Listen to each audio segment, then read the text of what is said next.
नमो नवघनश्याम कामकामितदेहिने कमला कामसौदाम कणकामुकगेहिने यद विद्याविलासेन भूतभौतिकसृष्टयः तं नमामि परमात्मानं सच्चिदानन्दविग्रहम्। इस प्रकार से ज्ञानगत प्रत्यक्षत्व का प्रयोजक एवं विषयगत प्रत्यक्ष का प्रयोजक वेदांत सिद्धांत में क्या है। इसके बाद जो अंतःकरण की परिणामात्मिका वृत्ति है, उस वृत्ति के लिए हेतु कौन कौन से सन्निकर्ष हैं, उसका भी वेदांत दर्शन में प्रतिपादन हुआ। संयोग सन्निकर्ष और संयुक्त तादात्म्य सन्निकर्ष। संयुक्त तादात्म्य सन्निकर्ष, इसके अतिरिक्त जो है किसी सन्निकर्ष की विषयाकार परिणाम जो वृत्ति रूप ज्ञान है, उसके लिए तीन ही सन्निकर्ष अभिमत हैं। ज्ञान लक्षण प्रत्यय सत्ति का ज्ञान लक्षण सन्निकर्ष का पूर्व में खंडन किया। समान लक्षण प्रत्यय सत्ति भी अभिमत नहीं है। अतः ये जो दो सन्निकर्ष हैं, योग सन्निकर्ष के अलौकिकता है, उसके विषय में ग्रंथकार कुछ नहीं कह सकता, क्योंकि जब ईश्वर का प्रत्यक्ष मानते हैं ईश्वर ज्ञान को, तो योग ज्ञान के लिए भी योग जो है एक चित्त वृत्ति का निरोध रूप प्रत्यक्ष है। उस प्रत्यक्ष की कोई बात नहीं। अब द्रव्य प्रत्यक्ष में, द्रव्य माने घटादि द्रव्य प्रत्यक्ष में जो घटाकार वृत्ति होती है, उस वृत्ति के लिए इंद्रिय और घट का संयोग कारण। दूसरी बात, घट में जो रूप आदि गुण हैं, तदाकार वृत्ति के लिए संयुक्त तादात्म्य संबंध है। इसके बाद रूप में जो रूपत्व है, माने समवेत में जो समवेत है, उनके लिए संयुक्त तादात्म्य ये सन्निकर्ष होगा। यही तीन ही सन्निकर्ष चैतन्य की यह व्यंजक जो वृत्ति है, उसके जनन में इन्हीं का विनियोग होता है। समवाय माना नहीं, इसलिए समवाय सन्निकर्ष और एवं संवेत समवाय सन्निकर्ष, ये दो सन्निकर्ष मानेंगे। तीसरा विशेषण विशेष भाव जो सन्निकर्ष है, अभाव प्रत्यक्ष के लिए माना जाता है, उसको भी स्वीकार करने की आवश्यकता है नहीं, क्योंकि सिद्धांत में जो अभाव है वो अधिकरण स्वरूप है। भाव से अतिरिक्त कोई अभाव पदार्थ नहीं है। अतः उस अभाव प्रत्यक्ष के लिए सन्निकर्ष। दूसरी बात, अभाव प्रत्यक्ष के लिए सन्निकर्ष क्या माना है? अभाव स्वयं प्रमाण है और अभाव स्वयं प्रमेय है। अनुपलब्धि प्रमाण के द्वारा अभाव का प्रत्यक्ष आगे चल करके कहेंगे। यदि किसी रूप में अभाव को माना जा रहा है, तो उस अभाव के प्रत्यक्ष के लिए, क्योंकि अभाव का प्रत्यक्ष है ही नहीं, अपितु अभाव अनुपलब्धि प्रमावेद्य है।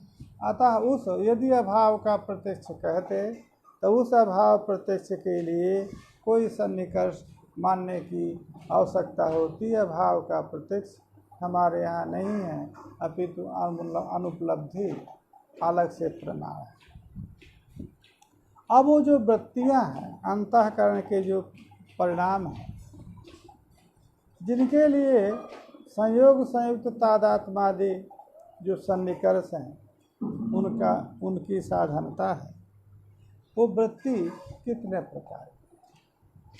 वो जो अंतःकरण का परिणाम है, वो अंतःकरण के परिणाम कितने प्रकार के होते हैं? परिणामात्मिका वृत्ति कितने प्रकार की है? तो बताए चत्वारा प्रकारा यस्याः वृत्तेषा वृत्ति चतुर्विधा। 4 प्रकार हैं वृत्ति के। कौन कौन? संशय, निश्चय, गर्व और स्मरण। संशय जो अंतःकरण का संकल्प विकल्पात्मक परिणाम है, वो परिणाम संशय रूप है। निश्चय परमात्मक व्यवहार, गर्व उसी को आगे चल कर कहते हैं एवं सति वृत्ति भेदेन। अब संशय परिणाम, संशयात्मक परिणाम, निश्चयात्मक परिणाम, गर्वात्मक परिणाम, स्मरणात्मक परिणाम, ये 4 परिमाण वृत्ति के हुए। अब वो 4 चतुर्विध परिणामों में परिणित जो अंतःकरण है, उसके भी 4 रूप हो जाएंगे। जिस प्रकार से मृत्तिका घट रूप में परिणित हुई, मृत्तिका घटिका रूप में परिणित हुई, एवं अन्य किसी कार्य द्रव्य के रूप में परिणित हुई, तो वो एक ही मृत्तिका के परिणाम भिन्न भिन्न होंगे और उसी मृत्तिका में घटोयम, करावोयम, घटिकेयम यह व्यवहार होता है। उसी प्रकार से अंतःकरण एक है, परंतु उस अंतःकरण का संयोग संयुक्त तादात्मादि जो सन्निकर्ष है, उन सन्निकर्षों के जात जब अंतःकरण का परिणामात्मिक वृत्ति होगी, उसका परिणाम होंगे, तो परिणाम यदि 4 प्रकार के हैं, तो 4 प्रकार के परिणामों में परिणित जो अंतःकरण है, उस अंतःकरण में भी चतुर्विध व्यवहार होगा। वृत्ति भेदेन अंतःकरणे न कश्चित् भेदः। अंतःकरण तो एकमेव, परंच अंतःकरणस्य ये परिणामभूताः वृत्तयाः तासां वृत्तीनां भेदः। वृत्तिभेदेन परिणामभेदेन अंतःकरणो एकमपि अंतःकरणं भिद्यते इति नया। यथा एका अपि मृत्तिका सच मृत्तिका कपाल रूपेण एकापि मृत्तिका तत्तद्कार रूपेण यथा भिद्यते तद्वदेव अत्र एकमपि अंतःकरणं तत्तद् परिणामात्मक वृत्तिना भिद्यते। एक ही अंतःकरण है, परंतु वृत्ति जो परिणाम है, उस परिणाम के कारण एक अंतःकरण का भेद होता है। जब अंतःकरण का परिणाम संशयात्मक अंतःकरण संशयात्मक परिणामे परिणितम अंतःकरण, संशयात्मक जो परिणाम है, उस परिणाम से परिणित जब अंतःकरण है, उस अंतःकरण को मन व्यवहार करें। निश्चयात्मक जो परिणाम है, निश्चयात्मक परिणाम परिणितम अंतःकरणमिति, निश्चयात्मक परिणाम में परिणित जो अंतःकरण है, उसका नाम बुद्धि। एवंच गर्वात्मक अहम इति गर्वः, अहमाकार इति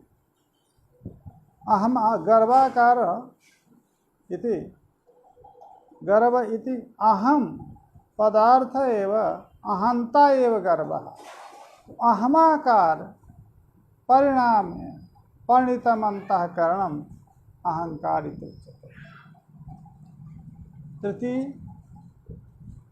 अहंकार इति तदेव चित्तम, अहंकार इति एवंच अस्मरणात्मक, असमरणात्मक परिणामेन परिणितम यदंतःकरणम तदेव अंतःकरणम चित्तम।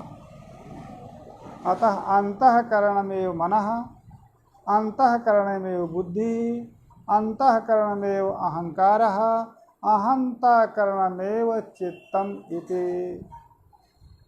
एवं अन्येपि परिणामाः अंतःकरण से प्रतिपादिताः पूर्वं भी, परंतु उन परिणामों का यहाँ पर निवेश करने की क्या आवश्यकता नहीं, क्योंकि ही भी सभी को तो परिणाम कहा। ये जो परिणाम है ये परिणाम ज्ञान रूपता इन परिणामों में, ये सविषयक परिणाम है। ये जो अंतःकरण है, इन अंतःकरण के परिणाम का कोई न कोई विषय होता है। ही भी जो परिणाम है लज्जा रूप, भय रूप एवं श्रद्धा रूप, ये जो परिणाम है पूर्व में जो कहे हैं काम रूप, ये जो परिणाम है ये परिणाम सविषयक नहीं होते, अपितु ये जो चार परिणाम हैं मन रूप परिणाम, बुद्धि रूप, अहंकार और चित्त, इसलिए इन परिणामों के लिए ही संयोग, संयुक्त और तादात्म्य आदि सन्निकर्ष की अपेक्षा होती है। उसी के लिए, क्योंकि कोई आचार्य का वचन है मनोबुद्धि अहंकार चित्तम कारणमंतरम, श्लोक के पाद पूर्ति के लिए अंतर को पश्चात रख दिया है, उसको अन्वय में अंतः कारण पढ़ना। कारणमंतरम माने अंतर को पूर्व में ले आइए, अंतःकरण। मन बुद्धि अहंकार चित्तम एतत्तु अंतःकरण। यतस्य मन रूप, बुद्धि रूप, अहंकार रूप, चित्त रूपस्य अंतःकरण से परिणामः। अंतःकरण से परिणामः ते परिणामः अंतःकरणमेव। मृत्तिका का परिणाम जो घट है वो मृत्तिका ही है, स्वर्ण नहीं। अतः जो परिणामी है वो परिणामी का जो परिणाम है वो परिणामी से भिन्न नहीं होता। यदि अंतःकरण का परिणाम मन है, अंतःकरण का परिणाम यदि बुद्धि है, अंतःकरण का परिणाम यदि अहंकार है, अंतःकरण का परिणाम यदि चित्त है, तो अंतःकरण ही है। अब परिणाम एक ही अंतःकरण जो है परिणाम के रूप में भिन्न हो गया। अब वो भिन्न परिणामों का जो परिणित अंतःकरण परिणाम है, वो अंतःकरण का जो परिणाम मन है, उस मन का विषय संशय है, और बुद्धि रूप जो परिणाम है उस बुद्धि रूप परिणाम का विषय निश्चय है। अहंकार का जो परिणाम है, विषय है, वो है गर्व, और चित्त का विषय है अस्मरण विषय। इस प्रकार से प्रत्यक्ष का स्वरूप बताया। प्रत्यक्ष के स्वरूप के लिए उन्होंने बताया प्रत्यक्ष प्रमा सिद्धांते चैतन्यमेव, चैतन्य ही प्रत्यक्ष प्रमा है।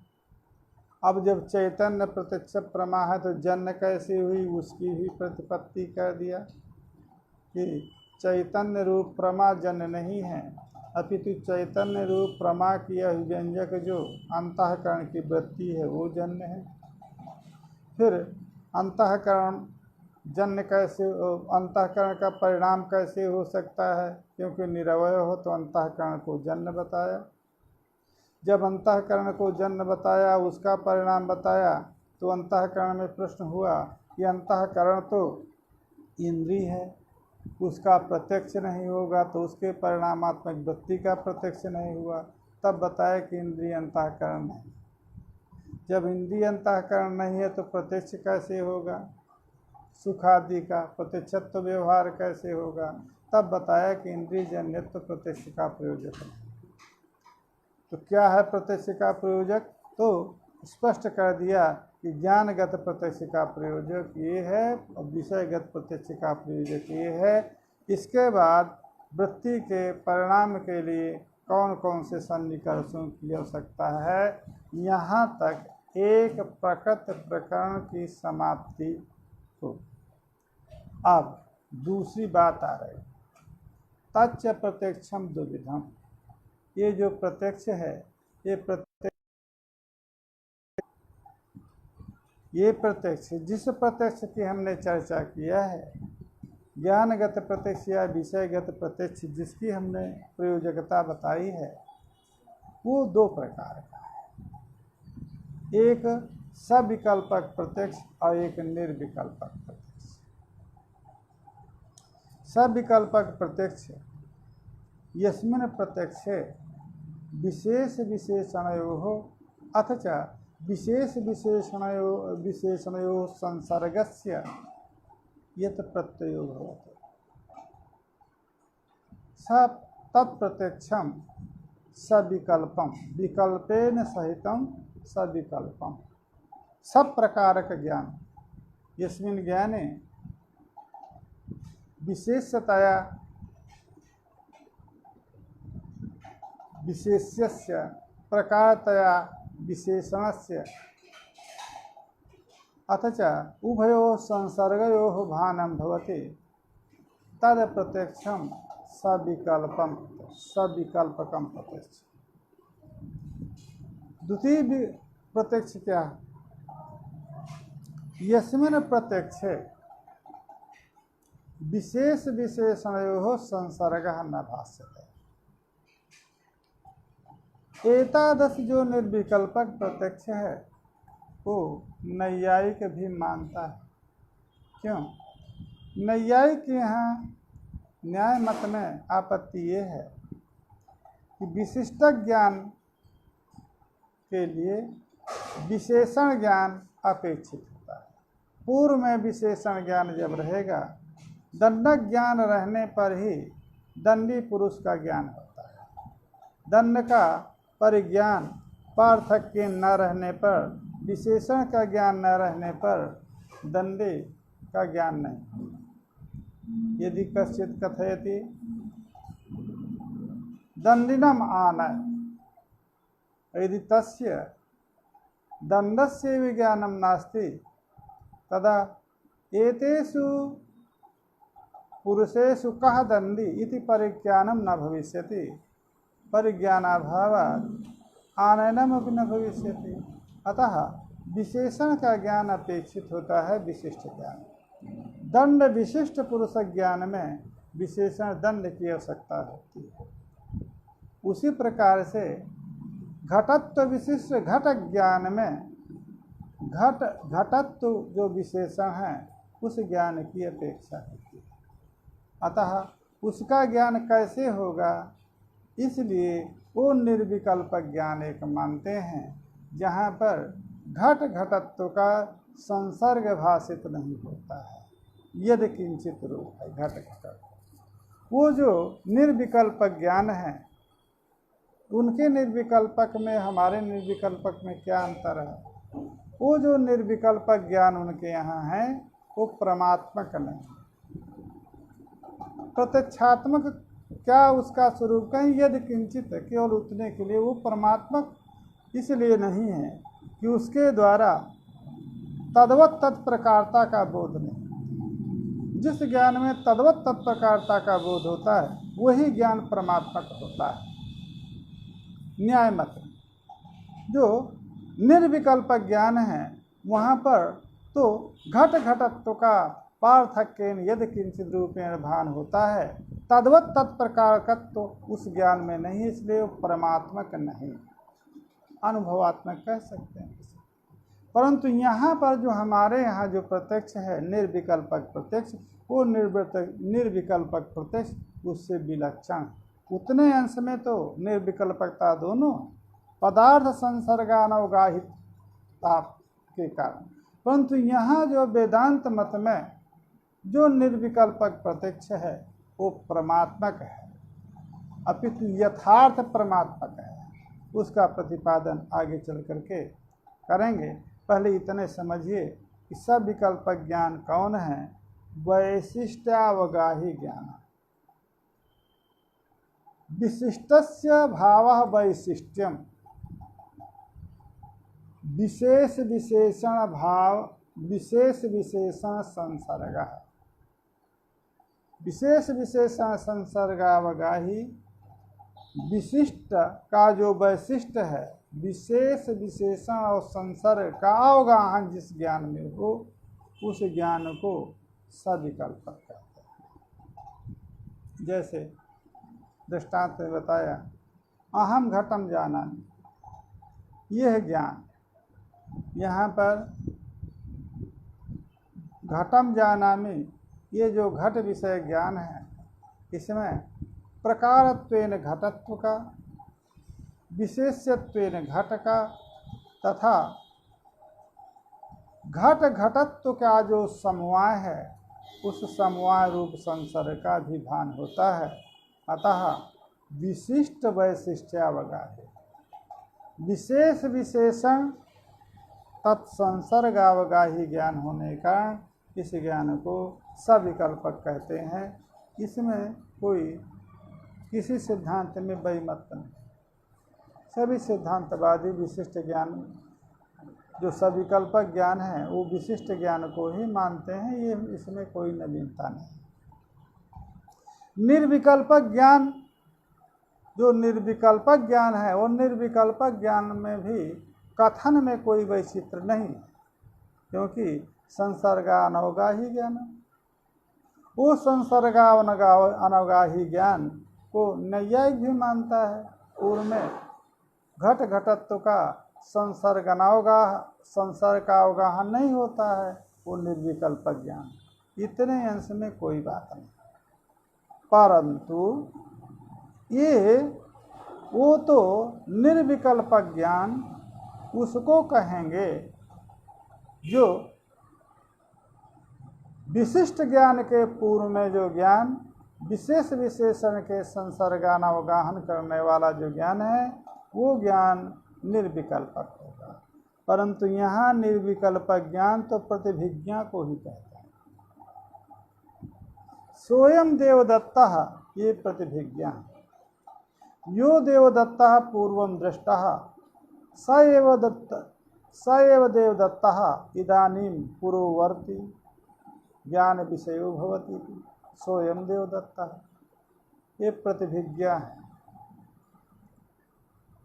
तो प्रतिभिज्ञा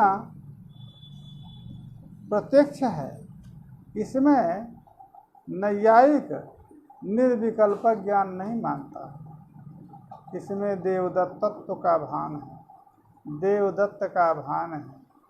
अतः विशेष विशेषण संसर्गा और ज्ञान, यद्यपि तत्ता इदंता उल्लेखनी, तत्ता इदंता का उल्लेख यदि होता है तो तत्काल विशिष्ट है, तत्काल विशिष्ट है।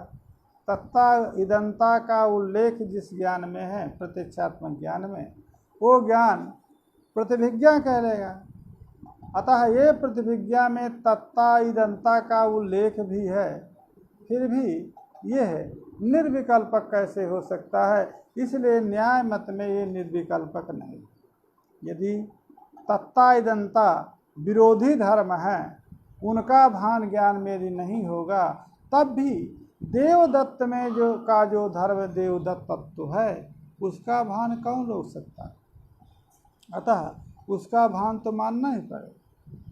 तब इसलिए न्याय मत में ये निर्विकल्पक नहीं हो सकता, परंतु वेदांत मत में घटम अहम जानामि ये सविकल्पक ज्ञान है, और स्वयं देवदत्त ये निर्विकल्पक ज्ञान।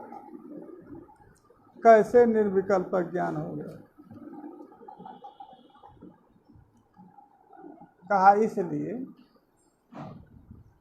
कि तत्काल विशिष्ट ए तत्काल विशिष्ट सा तत्काल विशिष्ट अयम ए तत्काल विशिष्ट तत्ता इदंता तत्काल विशिष्ट द्रव्य की साक्षात तो नहीं, क्योंकि विशेषण है। तत्काल दिव्य ए तत्काल देवदत्त, तत्काल देवदत्त ए तत्काल देवदत्त की बोधक तत्ता इदंता। तत्काल विशिष्ट यह देवदत्त स एव दत्त ये तत्काल विशिष्ट। अतः तत्काल ए तत्काल जो विशेषांश हैं उन अंशों का विरोध होने के कारण देवदत्त केवल देवदत्त का भान होता है। तत्काल विशिष्ट यह देवदत्त स एव देवदत्त ये तत्काल विशिष्ट यदि प्रतिभिज्ञाने सत्यपि, ऐसा प्रतिभिज्ञान रहने पर भी तत्काल विशिष्ट देवदत्त ए तत्काल विशिष्ट देवदत्त परस्पर भिन्न है विशेषण भेदेन। अतः विशेषणांश जो तत्काल ए तत्काल जो विशेषणांश है उसका जब परित्याग कर देंगे तो एक अखंड देवदत्त का बोध होता है। इसलिए संसर्गान होगा ही। तत्काल तत्कालत्व जो विशेषण है, ए तत्कालत्व जो विशेषण है, उन संसर्गों का उन विशेषणों का संबंध देवदत्त में न भाषित हो करके देवदत्त मात्र का जो यहाँ भान होता है वो निर्विकल्पक प्रत्यक्ष है। लौकिक निर्विकल्पक प्रत्यक्ष को बताया। अब शास्त्रीय निर्विकल्पक प्रत्यक्ष शब्द का यह है प्रत्यक्ष निर्विकल्पक प्रत्यक्ष स्वयं देवदत्ता, ये इंद्रियजन्य इंद्रिय सन्निकृष्ट है, अतः प्रत्यक्ष हो गया। अब दूसरा जो बता रहे हैं वो भी इसमें प्रत्यक्षत्व का व्यवहार, ये प्रत्यक्षत्व का लक्षण चला गया। कैसे? पूर्ववर्ती जो देवदत्त है वो इंद्रिय सन्निकृष्ट है, अतः देवदत्ताकार अंतःकरण की परिणामात्मिका वृत्ति है। प्रत्यक्ष योग्यता भी है देवदत्त में, वर्तमान भी है देवदत्त विषय। देवदत्त जो ज्ञान का विषय है वर्तमान भी है। इन चक्षुरेंद्रिय योग्य भी है, अतः देवदत्त देश में वृत्ति का परिणाम हुआ। अब वो देवदत्ताकार वृत्ति उपहित प्रमात्र चैतन्य से भिन्न नहीं हुआ, इसलिए देवदत्त विषय में विषय ज्ञान में प्रत्यक्षत्व एवं देवदत्त का भी प्रत्यक्षत्व व्यवहार होगा, क्योंकि चैतन्य से अभिन्न परमात्म चैतन्य, ये दोनों लक्षण चले गए। अतः ये जो देवदत्त है, ये देवदत्त का जो देवदत्त विषय जो प्रत्यक्ष है ये निर्विकल्पक प्रत्यक्ष, ये ज्ञान को निर्विकल्पक प्रत्यक्ष कहेंगे और देवदत्त भी निर्विकल्पक प्रत्यक्ष पहला। इसी प्रकार से तत्त्वमसि इत्यादि वाक्य जन्य ज्ञान तद ऐच्छत एको हम बहुश्याम प्रजाएय तद पद से विवृत, जो आत्म तत्व उस आत्म तत्व का त्वम पद से, जो वो आत्म तत्व हुआ तत्पद बुद्ध और त्वम पद बुद्ध हुआ जीवात्मा। तत्पद बोध्य तत्काल विशिष्ट चैतन्य, त्वम पद बोध्य ये तत्काल विशिष्ट चैतन्य। यद्वा तदैक्षते को हम बहुश्याम प्रजाएय इस श्रुति बलात् सकल सर्जन इक्षण भूततया सर्वज्ञता तत्पदे। अतः वाच्यर्थः तत्पद से वाच्यर्थः सर्वज्ञत्व विशिष्ट चैतन्य। त्वं पद युष्मत् पद व्यवहारः अनात्मनि भवति। अतः त्वं पद व्यवहारः जीवात्मा तत्र अल्पज्ञता अल्पज्ञत्व विशिष्ट चैतन्य और तथा सर्वज्ञत्व विशिष्ट चैतन्य से अल्पज्ञत्व विशिष्ट चैतन्य का संसर्ग अभेद अन्वय नहीं हो सकता। यह सर्वज्ञ यत् सर्वज्ञ विशिष्टम चैतन्यम तद अल्पज्ञत्व विशिष्ट चैतन्यम न भवति। अतः उनमें जो विशेषांश है सर्वज्ञत्व और अल्पज्ञत्व, उसका परित्याग कर देने पर अखंड चैतन्य अर्थ का बोध होता है। जिस प्रकार से तत्कालांश तत्कालांश का परित्याग कर देने पर देवदत्त मात्र का बोध होता है, वो अखंड बोध है, निर्विकल्पक प्रत्यक्ष है। उसी प्रकार से यहाँ पर भी सर्वज्ञत्व अल्पज्ञत्व रूप जो विशेषणांश है उनका परस्पर विरोध होने पर यहाँ पर भी केवल चैतन्य मात्र का बोध होगा। अतः ये भी निर्विकल्पक प्रत्यक्ष है। कहा ये निर्विकल्पक प्रत्यक्ष है। शब्दजन्य ज्ञान होने पर निर्विकल्पक प्रत्यक्ष कैसे होगा, उसकी चर्चा नहीं देखिए। उसको तो प्रत्यक्ष मान ही रखा है नैयायिकों ने, क्योंकि इंद्रिय सन्निकृष्ट है। और यहाँ पर तत्त्वमसि ये तो वाक्य है। इस वाक्य से जो जायमान ज्ञान है उसको परोक्ष होना चाहिए। अपरोक्ष कैसे वो हो गया? तो ये शाब्द ज्ञान है, शाब्दम इदम ज्ञानम, ये प्रत्यक्ष कैसे कहलाएगा? क्योंकि स्वयं देवदत्ता में वो देवदत्त इंद्रिय सन्निकृष्ट है, तो वो भले ही प्रतिभिज्ञा है, प्रतिभिज्ञा वाक्य है, वो निर्विकल्पक नहीं है। परंतु यदि आप उसको मानते हैं, प्रत्यक्ष व्यवहार मानते हैं, उसमें यदि आप समन्वय करते हैं, परंतु ये तो तत्त्वमसि जन्य जो ज्ञान है ये तो प्रत्यक्ष है ही नहीं। प्रत्यक्षम इंद्रियाजन्यत्वात्, कहा ये तो प्रश्न गलत है। इंद्रिय जन्यत्व जो है प्रत्यक्ष के लिए प्रयोजकता का बाद पूर्व में कर दिया गया है। इंद्रिय जन्यत्व जो है प्रत्यक्ष का प्रयोजक नहीं है। यदि इंद्रियजन्यम न इंद्रिय जन्यत्वम प्रत्यक्षे तंत्रम दुष्टत्वात्, प्रत्यक्ष में तंत्र है, नियामक है इंद्रिय जन्यत्व। यदि इंद्रियजन्यम तत्त प्रत्यक्षम, यद यद प्रत्यक्षम तत्तद इंद्रियजन्यम, यद इंद्रियजन्यम नास्ति तत्प्रत्यक्षम नास्ति, ये व्याप्ति पूर्व में ही खंडित कर दी। तो क्या है?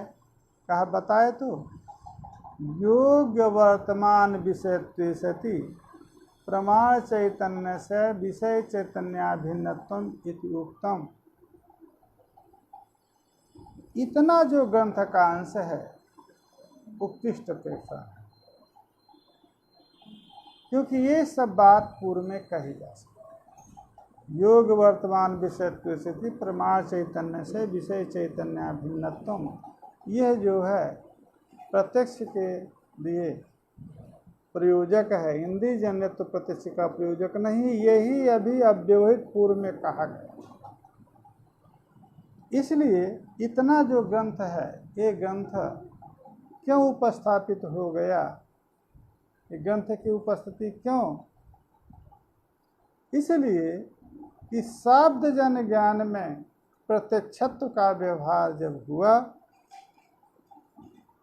शब्द जन ज्ञाने प्रत्यक्षत्व व्यवहार जब तत्त्वमसि में निर्विकल्पक प्रत्यक्ष का व्यवहार किया, तब पुनः आशंका कदाचित ना उदित हो जाए।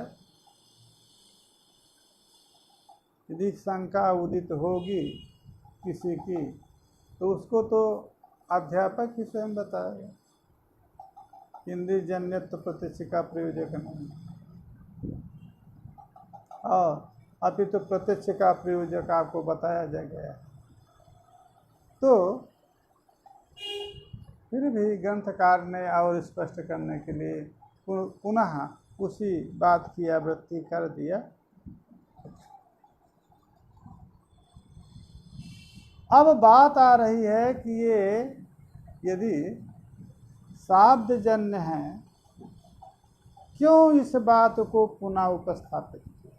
इसलिए उपस्थापित किया कि जो बोधा है वो बोधा प्रत्यक्ष का प्रयोजक, माने प्रत्यक्ष में जो तंत्र है, नियामक है, प्रयोजक है, उसको पुनः स्मरण करना और उसका समन्वय अब स्वयं देवदत्त में करना। और तत्त्वमसि जन्य जो ज्ञान है, चैतन्य मात्र जो ज्ञान है, उस ज्ञान में भी इसका समन्वय करना है। अतः उस समन्वय के लिए भी पुनः स्मरण करा दिया। तथा स्वयं देवदत्त, यहाँ पर समन्वय करिए। यहाँ इति जो वाक्य जन्य जो ज्ञान है, स्वयं देवदत्ता ये वाक्य प्रयोग करता है, और वाक्य प्रयोग करने पर इंद्रिय सन्निकर्षता देवदत्त के साथ हो जाए, संयोगादि सन्निकर्ष, अतः देवदत्ता का परिणाम हो जाता है। तो स्वयं ये जो वाक्य जन्य ज्ञान है, ये सन्निकष्ट विषयक है, विषय सन्निकष्ट है। अच्छा, ये भी है कि जहाँ प्रत्यक्ष की सामग्री भी होती है, अशाब्द सामग्री भी होती है, वहाँ पर प्रत्यक्ष सामग्री की बलवत्ता से प्रत्यक्ष ही माना जाता है। जैसे घट यदि इंद्रिय सन्निकर्ष है और उस घट को बोधित करने वाला कोई कहता है अयं घटः अस्ति, तो वहाँ पर यदि बोधा के इंद्रिय के सन्निकष्ट है घट, उस घट को शाब्दिक ज्ञान का विषय न मान करके प्रत्यक्ष ज्ञान का विषय ही माना जाता है, क्योंकि शाब्दिक ज्ञान की सामग्री से प्रत्यक्ष ज्ञान की सामग्री बलवती होती है, वो लोक सिद्ध है। जैसे कोई कहेगा अयम घटः, तो कहेगा हाँ पश्यामि पश्यामि पश्यामि पश्यामि, मैं घट को देख रहा हूँ, देख। तो यदि इंद्रिय माने यदि प्रत्यक्ष सामग्री विद्यमान है, तो वहाँ पर तद विषयक जो शब्द का विषय है, शब्द ज्ञान का विषय है, वो यदि इंद्रिय सन्निकष्ट होगा तो वो तद विषय प्रत्यक्ष ही होता है, देख सकते हैं। अब यहाँ पर शब्द है सोयम देवदत्तः केनचित् वाक्यम प्रयुक्तम, अयम स एव देवदत्तः सदैवं देवदत्तः या पूर्वं प्रयागे दृष्टः स एवं अत्र अस्ति सोयम देवदत्ता, ये वाक्य है। एतद वाक्य जन्य जो ज्ञान है, वो वाक्य जन्य ज्ञान से, वो जो वाक्य जन्य ज्ञान है, उस ज्ञान का जो विषय है वो सन्निकृष्ट है, इंद्रिय सन्निकृष्ट है। तो सन्निकृष्ट इंद्रिय सन्निकृष्ट विषय होने के कारण वही निश्चित जो अंतःकरण की का वृत्ति है, वो वृत्ति को स्वीकार करना पड़ेगा। इंद्रिय सन्निकृष्ट है, अतः तद विषय देश में अंतःकरण की वृत्ति स्वीकार किया। तब देवदत्ता अवच्छिन्न चैतन्य अवृत्ति अवच्छिन्न चैतन्य का भेद हो गया। अतः स्वयं देवदत्ता है, वाक्य जन्य जो ज्ञान है, इस ज्ञान में प्रत्यक्ष तो हो गया। कौन सी आपत्ति है? आप सो जब तत्वमसि जो वाक्य है, तद वाक्य जन्य जो ज्ञान है, उस ज्ञान में कैसे प्रत्यक्षत्व का प्रयोग होगा? कहा वहाँ पर भी आपको चाहिए क्या? वृत्ति अवच्छिन्न चैतन्य अब विषय अवच्छिन्न चैतन्य का भेद है। तत्वमसि वाक्य जन्य जो ज्ञान है, वहाँ पर ज्ञान, उस ज्ञान में तत्त्वम आसि अहमेव तत्स्मि, ये जो ज्ञान है तत्त्वमसि, जब जिस प्रकार से वहाँ पर कहा कि दशमस्तमसि, तो वो जो दशम है उसको ज्ञान क्या होगा? अहम दशमोस्मि। दशमस्तमसि जब कहेगा, यह यदि दशमस्तमसि यह वाक्य प्रयुक्त होगा, तो जो दशम है उसके अतिरिक्त अन्य को ज्ञान होगा। अयम दशमः अस्ति, प्रयोग है दशमस्तमसि। अब उस शब्द को दशम से अतिरिक्त जो 9 हैं उनको ज्ञान होगा कि अयम दशमः अस्ति, और वो दशम को ज्ञान होगा अहम दशमोस्मि। अतः अन्य के लिए जो अयम दशमः अस्ति, ये जिनको ज्ञान हो रहा है वो ज्ञान प्रत्यक्षात्मक नहीं, क्योंकि जो दशम है वो दशम से देश में अंतःकरण का परिणाम नहीं है, परंतु जो दशम है उसको ये बोध होगा अहम दशमः अस्मि। अब जब उसको अहम दशमास्मि ये व्यवहार होगा, तो दशमाकार, दशम जो विषय है, दशमाकार अंतःकरण का परिणाम होगा। स्वयं दशम है, दशमाकार परिणाम हुआ। वृत्ति अवच्छिन्न चैतन्य विषय अवच्छिन्न चैतन्य का भेद हो गया और दशम में प्रत्यक्ष हुआ। उसी प्रकार से यहाँ पर उपक्रम उपसंहाराभ्यास आदि के द्वारा जब तत्वमसि इस वाक्य का बोध होगा, तो जीवात्मा को, परमात्मा को क्या बोध होगा? अहम तत् अस्मि। अहम तत् अस्मि मत्तः तत् भिन्नो नास्ति। मत्तः तत् भिन्नम नास्ति, यह व्यवहार होगा। अभेद चैतन्य में, तो चैतन्य रूप, चैतन्य अखंड चैतन्य का प्रत्यक्ष हो।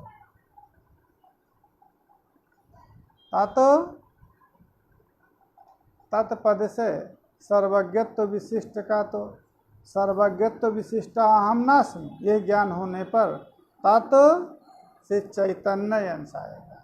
अल्पज्ञत्व अंश का यहाँ पर भी बात हो गया। तो तत् माने चैतन्यम, वो चैतन्य जो है उसी को बताया। प्रमाता ही विषय है यहाँ पर, है ना।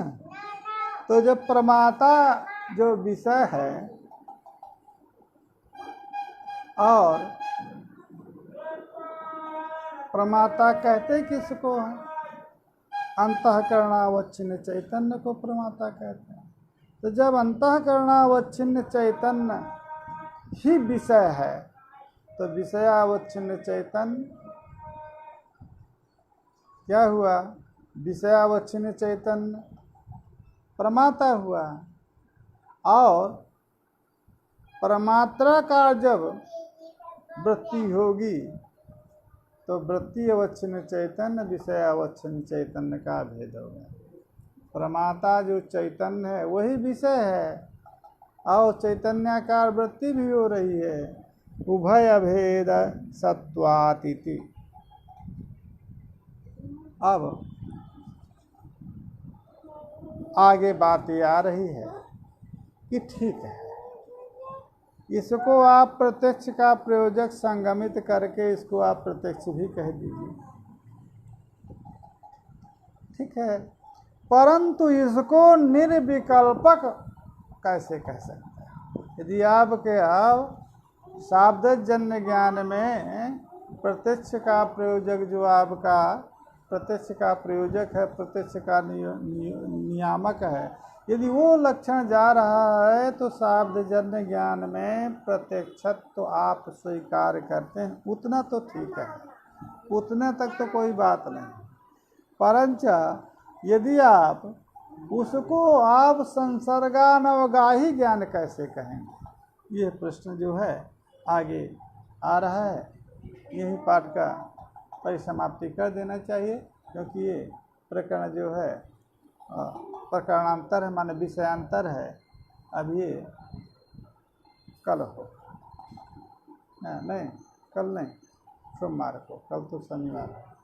तो इस प्रकार से अब वाक्जन्य ज्ञान को में यदि प्रत्यक्ष का प्रयोजकता जा रही है तो उसको आप निर्विकल्पक कहिए, माने उसको प्रत्यक्ष कहिए, क्योंकि प्रत्यक्ष का जो लक्षण है, जो प्रयोजक है, वो जा रहा है। परंतु उसको निर्विकल्पक कैसे कहेंगे, संसर्गानवगाही ज्ञान कैसे कहेंगे, ये प्रश्न है। और उस प्रश्न का उत्तर आगे करेंगे ग्रंथकार। ओम हरि ओम तत्सत।